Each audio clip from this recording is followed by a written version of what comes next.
สบายดีพี่น้องหมดสุขสุขคนสบายดียามเศร้าๆเอาน้องบอลมาส่งพี่น้องเลยไปส่งไปโรงเรียนนี่แหละมาส่งฮอดโรงเรียนพะวาโรงเรียนผักได้ว่ะอ้าวว่ะถ้าบอลคือบ่บอกแม่ว่าโรงเรียนผักว่ะสงสัยมันลืมครูอ่ะสงสัยมันลืมแล้วน้องบอลลืมมาบอกแม่ว่ะจะลืมบ่ลูกนั่นเลยเจ๊เลยก็เลยง่วงแน่พี่น้องเลยก็เลยมากินเฟอที่กะเปียกพี่น้องเมื่อคืนนี่ไปลินเทื่ออ้นใหญ่กับจนดึก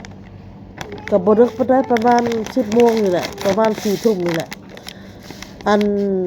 ทุกคนยังพากันกินอยู่ได้ออโต้มันหายพี่น้องเลยมันแอบปัญหามันหายมันแอบทุกคนก็เลยว่ามึงพาลูกมานอนเช้าอ่ะเอาพาเมื่อว่ะก็เลยได้มาย้อนลูกพี่น้องเอ้ยคันบ่ซัดน่ะโอ้ยยังบ่ได้ง่ายๆสิได้มาค่ะคันเบียร์บ่หมดกะติเขาสิให้มาพี่น้องเฮาก็ยากลูกยากเต้าเฮาก็กินเบียร์บ่แซ่บเลยพี่น้องเอ้ยเอากินเบียร์เพิ่นลูกแอบอยู่เนาะลูกให้ลูกแอบอยู่อันนี้ข้าวเปียกแล้วน้องบอลข้าวเปียกจ้าลูกน้องมาสิเราจะกินขนมนี่เอามีมาลูกมั้ยจะกินข้าวเปียกนะขนมน่ะจับน้ำเพ้อก็ได้ติบข่าวกับติบบักใหญ่เอามาพี่ลูกติบข่าวเขาสิมาตั้งข้างเจอตั้งข้างคือติบข่าวกับน้ำพี่น้องลูกก็สิจับน้ำข้าวเปียกนี่นะปอนได้บ่วงค่ะเอาแม่ข้าวเปียกแล้วเลย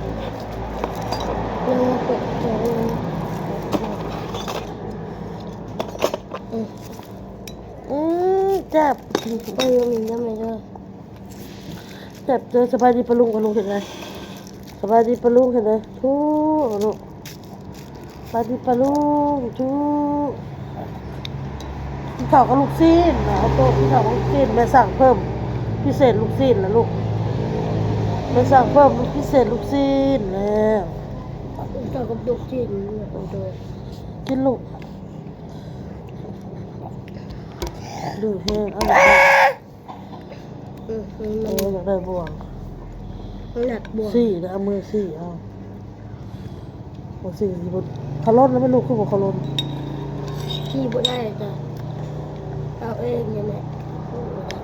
ขี่บ่ได้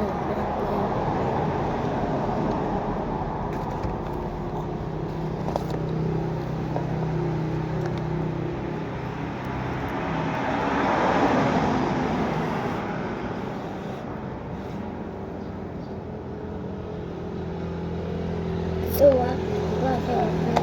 แซ่บแล้วพี่เนี่ยก็ได้เลยแล้วแม่แท้ลูกเลยพี่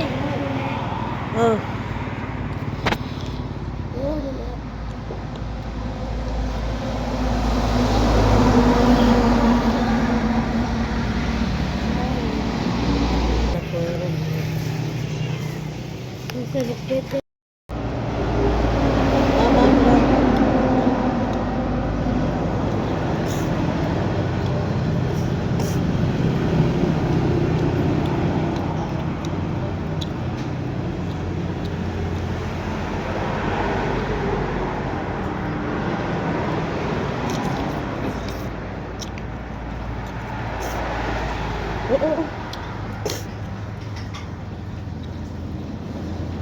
ลองลงลูกลองลงหนาเด้อผักลูกชิ้นไรผักลูกชิ้นไร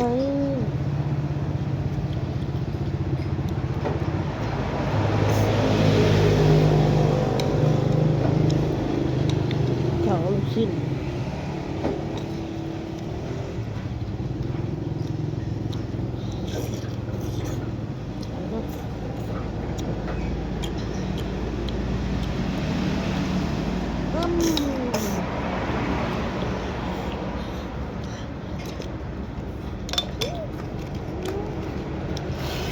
เบอร์เราเลย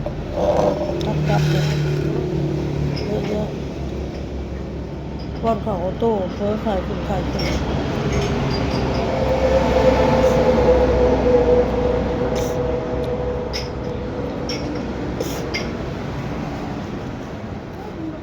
มาเมื่อคืนฮอดเงินออโต้ก็เอานอนบ่ได้กินนมเลยพี่น้องล้มลงแล้วก็หลับเลยเมื่อคืน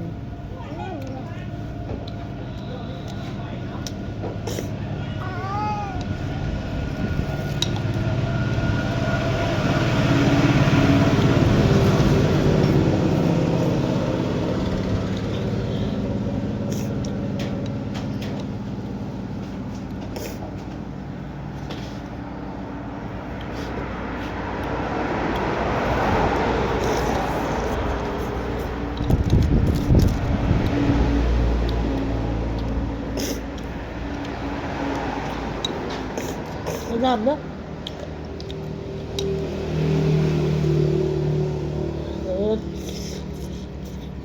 เดี๋ยวเททิพกินนี่เททิพ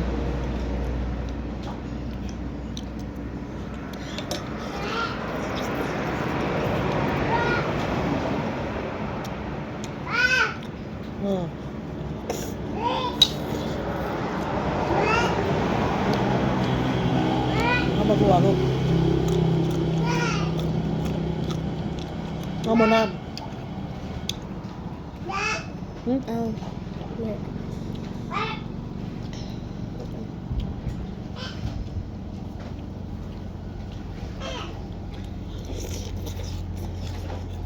เอาเพชรมาหน่อยลูก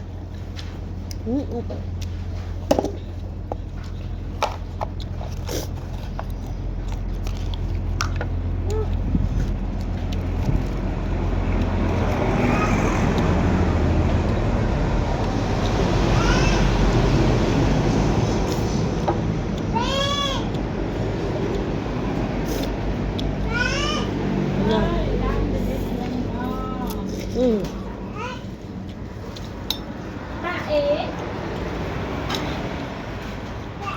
เนี่ย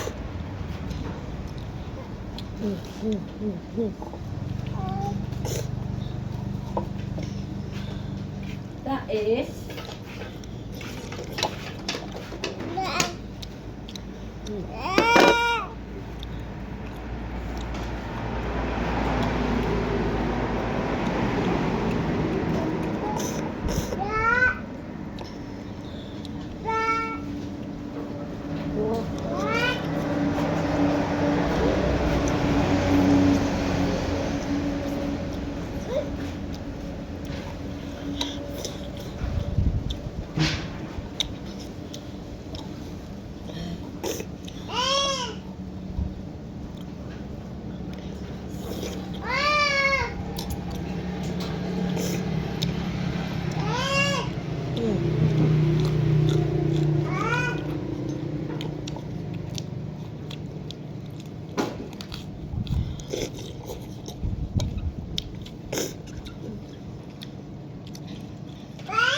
ไม่น่ามีมา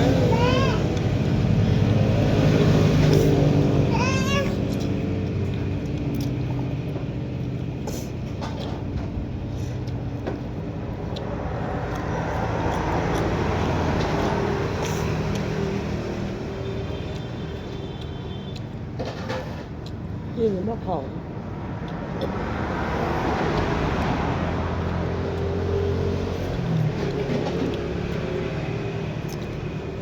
แก็บไลท์หนึ่งลูกกินเลยเอาลูกกินกันนั่น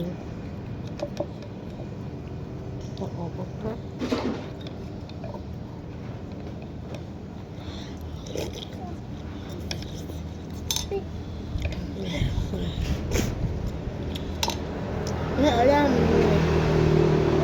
เลือกกระดาษทิชชู่เสร็จนะลูกเอ้ยกี่โมงเอา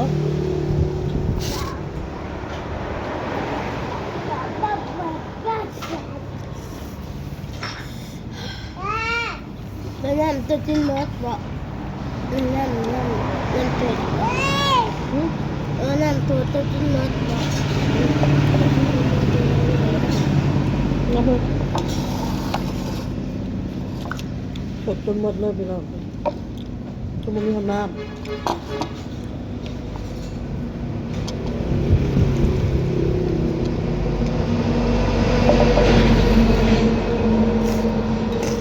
้ำค่ะ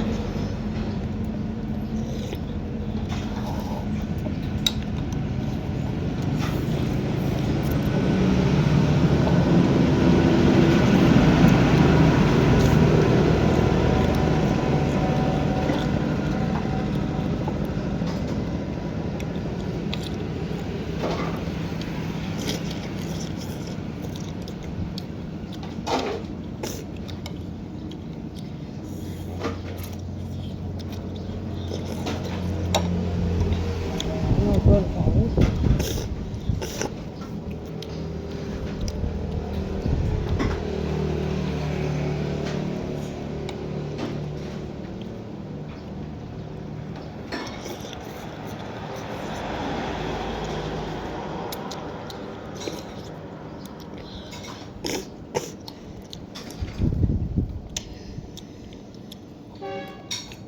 น้ำนั่นเลย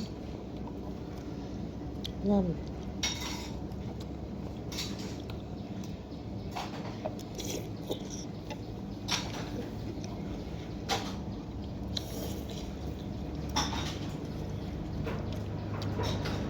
โอเคลองขึ้นไปก่อนเพื่อนๆเนาะก็ขึ้นมาไปลองสบายดีลองบ้าง